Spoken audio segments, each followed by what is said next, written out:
Van Pierce gave him a look of mock offense. "Son, if you were half as good-looking as me, you would shave that mustache off so everyone could see your face."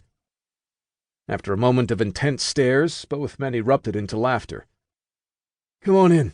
I've got some beers in the fridge," John said, as he gestured to invite the man into his home. The interior of John's mountain cabin was sparsely decorated, yet comfortable. Though not minimalist, everything inside had its purpose and was sturdy in design. Its utilitarian nature reminded Van Pierce of the precision of a military barracks, but done with warm wood colors and plenty of natural light from the cabin's windows. John led Van Pierce to a small, round oak kitchen table. Marvin took a seat, and John pulled 2 bottles of beer from the fridge. He twisted the tops off and slid one across the table as he sat down. Marvin took a long swallow of the ice-cold drink and let out a sigh. The 2 men sat at the table like they were about to share stories of the good old days. But both of them knew that's not why the former HRD director would have driven all this way to visit. "Any progress on the investigation?" John asked. "You don't waste time, do you, John?" "Always a straight shooter," Van Pierce said. John took a sip of his beer but said nothing. "As a matter of fact, the investigation is still ongoing. The reports say they found 1 or 2 people involved in the lower-level government positions. They have yet to find any evidence implicating any officials at a higher level." "Why am I not surprised?" John asked. "Hey, there's nothing we can do about that right now. Let's be thankful that you were found not guilty of any wrongdoing, and just move on." Marvin took another sip from his bottle. "Besides, that's actually not why I'm here." John raised an eyebrow, curious. "I'm consulting," Van Pierce said. "I help other people catch bad guys now. Got a job working with a counter-terror task force in France." John nodded, twirling a bottle cap between his fingers. "Sounds lucrative." "It pays the bills. If you want to come with me, I can make a call." "No, I'm done," John interrupted. Marvin's expression didn't change.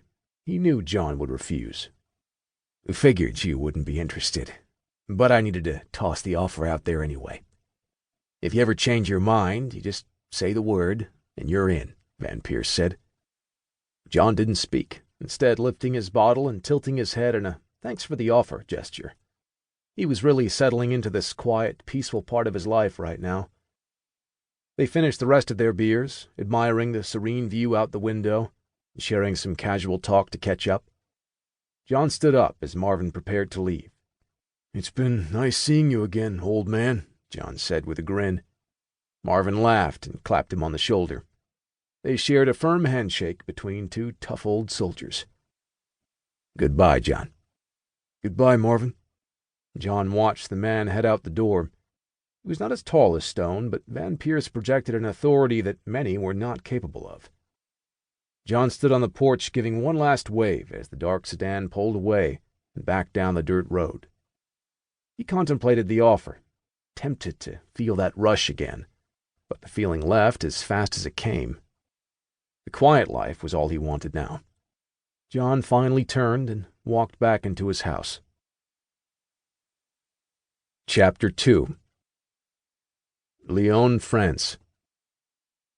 3 days after his meeting with John Stone, Marvin Van Pierce was in France, coordinating with the elite tactical unit of the French National Police.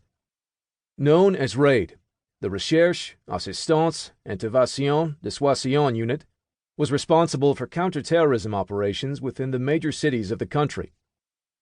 With the recent deactivation of the Hostile Response Division and the reassignment of its active military members, Van Pierce became a highly recommended consultant by close contacts that he maintained with the United States government. His knowledge and experience battling terrorist groups and investigating acts of terrorism over the past 40 years made him an invaluable asset.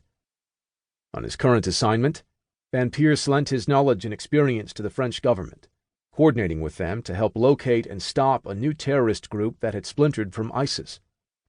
Though the group went active less than 1 year ago, they've already claimed responsibility for 3 public terrorist attacks throughout Europe, the last one occurring only a week ago.